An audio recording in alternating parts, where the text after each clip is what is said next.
this large size 16 by 24 positioner for positioning of the babies, a Z-flo fluidized positioner. This was the original size that you guys were attempting to use, which is way too small to position babies. So this size should be a lot easier and helpful for you guys as well. This is also a perfect example of a positioner that needs to be tossed and is past its life, so it gets soupy, it gets deflated like this, doesn't really hold its shape very well. So if you see someone using one of these, or maybe it's gotten kind of this way under a baby, it's definitely time to toss it and throw it away. So using the head positioner, obviously you would have a cover over it, but I'm going to be showing you everything bare just for demo purposes today. So taking our head positioner here, you're going to start by making a 1-inch ramp with your fingers. So just flattening down this bottom part of the positioner, and this is where the baby's shoulders are going to lay for the head positioning. So just really ensuring that you're flattening this out, making that ramp here. And then we're going to create a neck roll, and this is where the baby is going to get that cervical spine support from. So I was made aware that you were having some issues with the baby sliding down on the positioner. It was too slick, and we have come to find that was because the baby is being placed too high on the head positioner. So the back and the shoulders should never be up on the positioner. It really should just be the head. So the shoulders of the baby should just be resting on that very end part where we made that initial ramp and not up any higher. That should help with the sliding issue. So then you want to ensure their neck is placed on that roll that we made, getting that cervical spine support, and then coming in, molding into the C-spine here. There's no technique, there's no right way to do it, just molding into the cervical spine on both sides, creating a crown around the rest of the head here. And from here we can hollow out for the ears, medical devices, any tubing. It's going to hold all of those individual shapes. The goal here is when you have a baby that has a little more weight to it is to create a bowl shape back here to really help with that occipital pressure relief and offloading back here. So that is how to use the 7 by 10 head size here.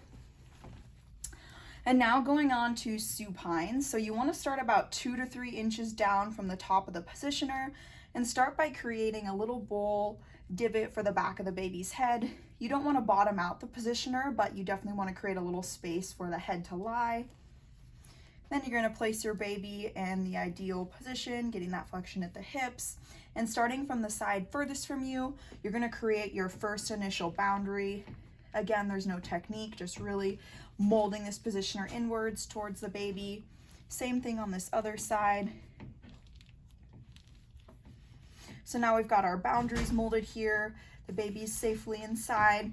And now this excess material is going to be used to be folded over. So I'm going to create a little space for the feet here and the legs so that they can bend. And then I'm going to take this up and over, also divoting out again, ensuring that I'm not crunching the legs or adding any additional pressure. Coming up and over. So this is going to help with 2 things. It's going to help with your sliding issue, so the baby's sliding down off the positioner, so it's going to ideally take away the use of the snugglies, I believe. So that barrier is here to prevent the baby from sliding down. It's also going to help for when the baby kicks up, wakes up randomly, it's going to force them back to that neutral position and keep them there. We're going to finish out by molding that crown around the head again. Same idea with the head positioner, hollowing out for any sensitive skin areas, that kind of thing. This is the cover that it normally comes with. You guys will be getting a disposable cover, but just to show you how it would work, you're going to have this first strap coming up here over the top of the baby. It gets tucked underneath the positioner, not tight, very easy to adjust. And then that second strap is going to come up over that barrier you made, also getting tucked under, just to secure it in place. So that is how you do supine using the larger positioner. And now I'm going to show you how to do sideline here. If you are going to reposition your babies from a different position, say supine to sideline, it is really important that you are starting from scratch and flattening out your positioner. You definitely want to have a flat canvas to work with, so you're really molding it to the baby's custom anatomy. For sideline here, you're going to want to have about 2/3 of the positioner behind the baby, so you can make a larger boundary on the side that you want them turned in and maintain that turn. So I'm going to start by providing a little divot for that down ear, the down shoulder area, placing the baby here in that neutral position. And then again, the side furthest away from the baby in my hand, I'm going to mold towards the baby, creating that larger boundary to keep them in that turn. Doesn't have to be pretty, just has to be a good boundary. Again, molding in here, maintaining that turn, hollowing out, making sure it's not obstructing the airway, maybe for the down shoulder, the down elbow. You can always remold your boundaries once you get them initially molded. I'm gonna come in here and hollow out for the knees as well as the bottom of the feet here, position that baby. And then again, same idea, hollowing out so I'm not adding any other pressure to eventually fold this over, help keep them in that position. Finishing with the head as well, hollowing out for that ear. And then my 2 straps would come over just as they did last time. So now I'm going to show you how to do prone using the large positioner. There are a few different ways to do this. So at the end of the day, it really just comes down to what you're most comfortable with and what you think would be best for the baby. So again, starting with that flat canvas here is really important. The first way is to use the 7x10 size in addition to the large size. So I'm going to start by creating a little place for this smaller positioner to lay as flush as possible with the large one. So just creating kind of a ground for that here, flattening it out a little bit.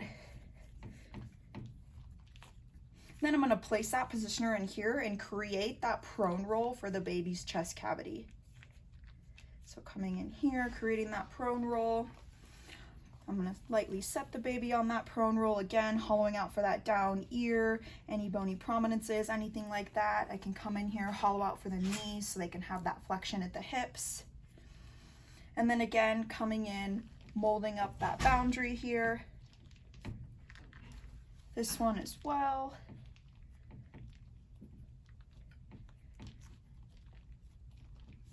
And then again, hollowing out for the down knees. Making that same little cave for the feet, folding it over, making sure it's not obstructing the airway, and finishing by rounding out with the crown around the head.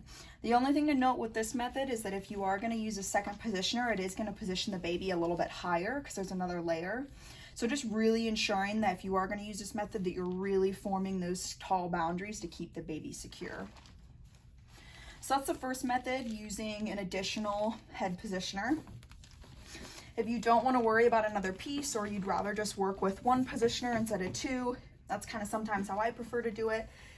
There are 2 ways to use the single positioner here. The first way is to pre-create your prone roll on the positioner. So just coming in here and pre-creating that prone roll like this for the baby.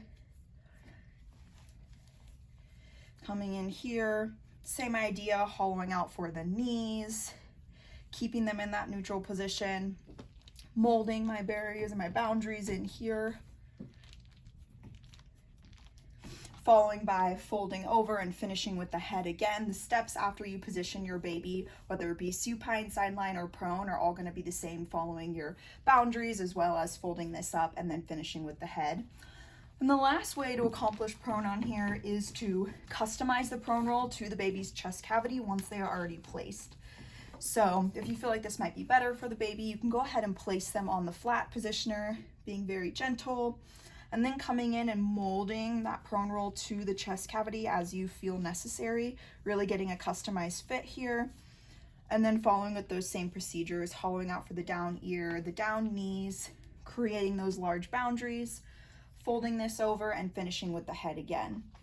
So those are the ways to position the baby using this large positioner, which should help address a lot of those issues you guys are having with the sliding down, the baby not staying in that position. Perfect.